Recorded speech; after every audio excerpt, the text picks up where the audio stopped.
চাকরির লোকেরা যার কাছ থেকে টাকা নিয়েছে তার কাছেই তো দাঁড়াবে, আমার হয়ে দাঁড়াবেন নাকি? এই যে প্রায় 3,000 কোটি টাকা তুলেছে সাধারণ মানুষকে চাকরি দেবে বলে, অর্ধেক লোককে দিয়েছে, অর্ধেক দেয়নি। যারা পায়নি তাদের টাকা গেছে, যারা পেয়েছে তাদের টাকাও গেল, চাকরিও গেল, বাপের জমি বিক্রি করে বাকি টাকা দিতে হবে। আমার বক্তব্য, Mamata Banerjee high court supreme court দেখাচ্ছেন, কারণ তাদেরকে বলতে হবে যে আমি তোমার জন্য করছি, টাকা হজম হয়ে গেছে। আমি বলছি আগে ওনার নেতাদের বলুন যে যে টাকা নিয়েছে সে ফেরত দিক, যাতে ওই ছেলে মেয়েগুলো তাদের কোর্টের নির্দেশে টাকা ফেরত দিতে বলে সেটা ফেরত দিতে পারে। সুদ সমেত 12% যদি এরা দেয়, ওখান থেকেও 12%, 12 লাখ টাকা দিয়েছে, তার সঙ্গে 12% সুদ দিয়ে যেন টিএমসির নেতারা ফেরত দেয়। আর না হলে আমি বলবো ওই যারা টিচাররা চাকরি গেছে, আসুন আমরা গিয়ে টিএমসি নেতাদের বাড়ির সামনে দাঁড়াবো, আপনারা ঢুকে কলার ধরে টেনে নিয়ে আসুন। কেন্দ্রীয় সরকার যতদিন উনি কোর্টে জিতবেন তখন কার বিচারালয়? কোর্টের জাজমেন্ট ওনার পক্ষে গেলে উনি কোর্ট মানবেন, পক্ষে না গেলে কোর্ট মানবেন না। সেরকম নির্বাচন কমিশন যদি ওনাকে জিতিয়ে দেয়, নির্বাচন কমিশন ঠিক আছে, নাহলে ভুল আছে। সিবিআই, ইডি, এনআইএ সব কেন্দ্রের হয়ে যাচ্ছে। যখন ওনার লোকেরা চুরি করছে, খুন করছে, ডাকাতি করছে, তার বিরুদ্ধে ব্যবস্থা নেই সবাই বিরুদ্ধে। মমতা ব্যানার্জি সবাইকে বোকা পেয়েছেন নাকি? সব জবাব পেয়ে যাবেন। বিজেপি দলীয় কার্যালয় থেকেই যেভাবে বলা হচ্ছে সেইভাবেই বিচার দিচ্ছে বিচারপতিরা। এমন না, উনি যখন সিঙ্গুর মামলা জিতেছিলেন কে ছিল তার পক্ষে? উনি কি কোর্টকে কিনে নিয়েছিলেন? তখন ঠিক ছিল যে হেরে গেছেন, ঠিক আছে, আরে অপকর্ম করবেন, ফল তো পাবেন, এখানেও পাবেন, ভগবানের কাছেও পাবেন। এতগুলো মানুষের চাকরি গেল, আপনি কি মানবিক মানে তাদের জন্য কিছু ভাবছেন? তাদের কাছ থেকে যারা টাকা নিচ্ছে তাদের কথা আগে ভাবুন না। যারা এই দেশে, এই বাংলা শিক্ষা ব্যবস্থাকে, সমাজকে কলুষিত করেছে, তাদের সাজা যতক্ষণ না হবে এই ইনকোয়ারি, এই জাজমেন্টে কোনো মানে হয় না। সিবিআইয়ের দায়িত্ব এখন যারা টাকা নিয়ে চাকরি দিয়েছে, যার ফলে আজকে ওরা রাস্তায় বসে গেল, সেই লোকগুলোকে খুঁজে বার করা, সবার সামনে কমপক্ষে এক্সপোজ করা। বাকি তো তার সারা জীবন কি হবে। মুখ্যমন্ত্রী বলছেন যে মুখ্যমন্ত্রী এবং অভিষেক ব্যানার্জি দুজনেরই লাইভ থ্রেট আছে এবং বিজেপির দিকে অভিযোগ। কে ওদের থ্রেট করবে? টেররিস্টরা ভয় দেখায়, আমাদের নেতাদের খুন করেছে, ভয় দেখাতো। যারা পার্টিতেই টেররিস্ট আছে, যারা সারা দেশের টেররিস্টদের বাংলায় শেল্টার দিয়েছে, টেররিস্ট নিয়ে যারা ঘুরে বেড়ায়, শাহজাহানের মতো টেররিস্টকে কে পুষেছে? তাদেরকে কে মারবে? আর ইলেকশনে কোনো ইস্যু নাই এখন, প্রাণের ভয়, এই তাই পুলিশকে ফিট করেছে, এই বলো তাই বলো, এই সব সিম্প্যাথির ভোট চলে যায়। আমি মহিলা, সেটা চলে গেছে, আমার ঠ্যাং ভেঙেছে চলে গেছে, আমার মাথা পেটেছে চলে গেছে, এখন আমাকে মারছে।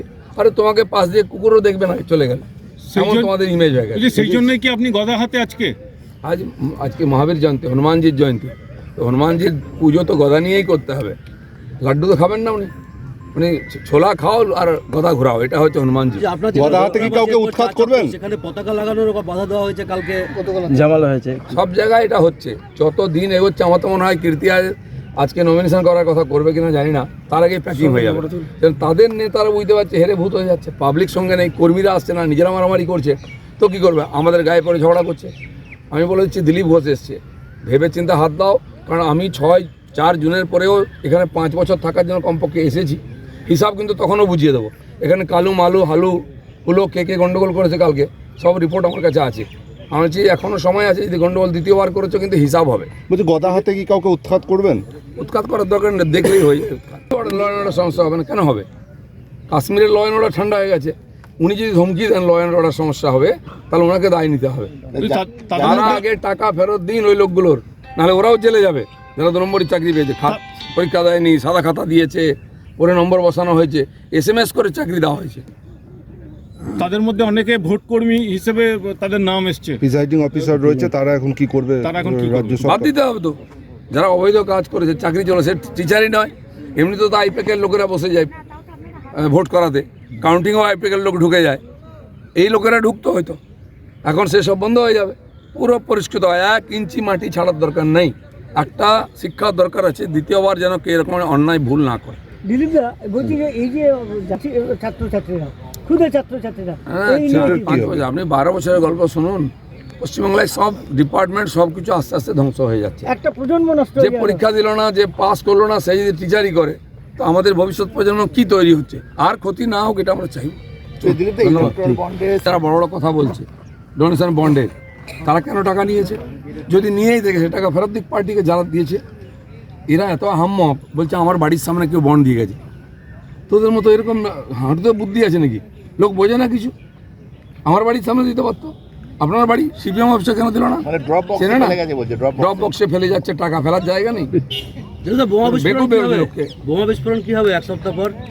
রোজ তো বিস্ফোরণ হচ্ছে, বোমা ফাটছে, এখন অ্যাটম বোম ফাটছে, একটা হয়েছে, একটা সবে শুরু হয়েছে। দেখুন না, বোমা তো কত ফাটছে, আজ কি নাকি ওরা পাড়ায় ফাটায় আর বাকিরা কোর্টে ফাটাচ্ছে, এদিকে ফাটাচ্ছে, এত থাপ্পড় খাচ্ছে কোর্টে গিয়ে, গাল লাল হয়ে গেছে, তাও দেখুন লজ্জাও নেই। আবার সুপ্রিম কোর্ট যাচ্ছে। সুপ্রিম কোর্টে গেলে কি হবে, আগেও গেছে। ওরা ওই কি রক্ষা কবচ নিতে যেত, একদিন বাঁচাবার জন্য যাচ্ছে, আমি বলছি ইউনেও চলে যান, কেউ বাঁচাতে পারবে না। ঠিক আছে। ব্যুরো রিপোর্ট, সোনারপুর বার্তা।